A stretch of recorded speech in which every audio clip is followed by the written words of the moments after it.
Hello বন্ধুরা, আসসালামু আলাইকুম। Welcome back to my channel blog by Kazi Hira. চলে আসলাম একটি মজাদার খাবার নিয়ে। এটা যারা খায় তাদের কাছে কিন্তু অনেক মজাদার খাবার, আর দেখা যায় অনেকেই খায় না। আজকে তাদেরকে বলবো আমার মতো এভাবে রান্না করে দেখুন, একদম চোখ জুড়ানো এবং মন ভরানো শান্তি পাবেন। এতটাই মজা হবে এই রান্নাটা। আজকে আপনাদের সাথে এই অসাধারণ স্বাদের মূলো তরকারি রান্না করতে চলে এসেছি। সবাই কেউ মূলো বলে, কেউ মূলা বলে, তো আমাদের গ্রামের ভাষায় মূলা বলে এটাকে। আজকে মূলাটা রান্না করব। খুবই মজাদার এই খাবারটা, আমার হাজবেন্ডের তো খুবই প্রিয় জিনিস একটা। তো সে যেটা আনে আমি সেটাই রান্না করি। তোমরা সবাই জানো আমার হাজবেন্ড বাজার করে যেটা আমাকে এনে দেয় আমি সেটাই রান্না করি। তো এখানে আমি কিছু মাছ নিয়েছি, এগুলো হলো কালীবাউস মাছ। এই বাজার থেকে পিস করে দিয়েছে, সেগুলোকে আমি কিন্তু ফ্রিজে রেখে দিয়েছিলাম, সেগুলোকে এখন নামিয়ে রান্না করতেছি।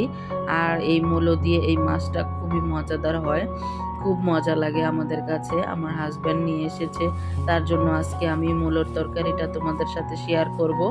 মাছগুলোকে আমি নুন আর হলুদ দিয়ে সুন্দরভাবে ভেজে নিয়েছি। দেখতেই পাচ্ছ বন্ধুরা মাছগুলোকে কতটা সুন্দর দেখা যাচ্ছে, মাশাআল্লাহ। মাছগুলো কিন্তু আমার ভাজা হয়ে গিয়েছে। এখন আমি এগুলোকে নামিয়ে রেখে দিব একপাশে। প্রত্যেকটা প্রসেস বন্ধুরা তোমরা কিন্তু ফলো করবে, তাহলে কিন্তু আমার মতো এরকম মজাদার রান্না তোমরাও কিন্তু করে নিতে পারবে। আর এখানে আমি কিন্তু মাছগুলো ভাজা হয়ে গিয়েছে, এখন আমি সবগুলো মাছকে নামিয়ে নেব। দেখতে থাকো বন্ধুরা, আশা করছি আজকের রেসিপিটি তোমাদের কাছে খুবই ভালো লাগবে। তো এই যে এখন আমি এখানে যে মূলোগুলোকে ধুয়ে রেখেছিলাম কেটে, সেগুলোকে এখানে দিয়ে দেব। এই যে আমি কিন্তু আর কোনো তেল দেইনি, তেলের কড়াইতে এই যে মাছ ভেজে নিয়েছি সেখানে আমি মূলাগুলোকে দিয়ে দিলাম। আর দিয়ে দেব সামান্য 1 চিমটি খানিক হলুদের গুঁড়ো। এখানে কোনো লবণ দিব না, লবণ দিলে দেখা যায় পানি উঠে আসবে, তার জন্য এখানে আমি লবণ দিলাম না। তো এটাকে আমি এখন সুন্দরভাবে একটু ভেজে নেব। আর এই মূলাটা ভেজে নেওয়ার কারণে কিন্তু মূলা থেকে যে ব্যাড স্মেল আসে, বাজে গন্ধ লাগে অনেকের কাছে, সেটা কিন্তু এই গন্ধটা চলে যাবে। আমি এখানে সামান্য একটু হলুদ দিয়ে হালকাভাবে একটু ভেজে নিচ্ছি।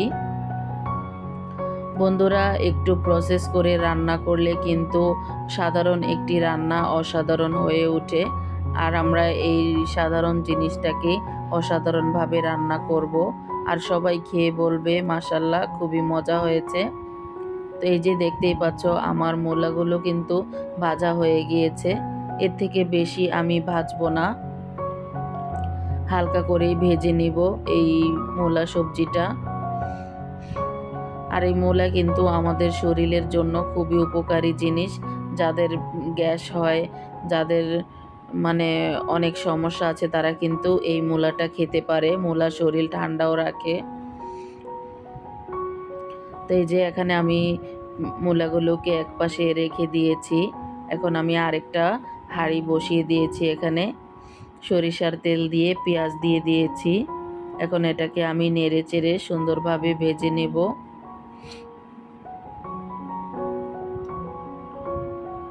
সবার শেষে তোমরা কিন্তু রান্নাটা দেখে বলবা আমার রান্নাটা আসলেই কেমন হয়েছে। সবাই কিন্তু খেয়ে খুবই খুশি হয়েছে এই মূলোর তরকারিটা। আর এই যে দেখো আমার এখানে পেঁয়াজটা ভাজা হয়ে গিয়েছে, আর আমি এখানে সামান্য কয়েকটা দানা জিরে দিয়ে দিলাম। এই জিরেটা ভাজা হবে, আর এই জিরের গ্রানটা কিন্তু আমাদের তরকারির স্বাদ বাড়িয়ে দেবে এবং মূলার বাজে স্মেল সরিয়ে দেবে।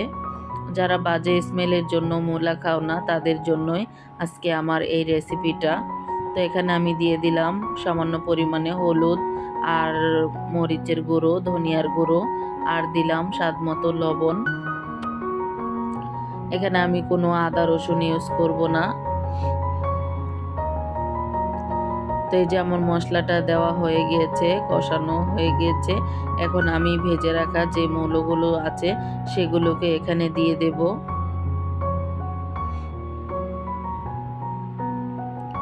তো এই যে আমি আস্তে আস্তে কিন্তু মূলাগুলোকে এখানে ঢেলে দিচ্ছি। আর এখন আমি একটু পরিমাণ মতো পানি দিয়ে মূলাগুলোকে ভালোভাবে সিদ্ধ করে নেব।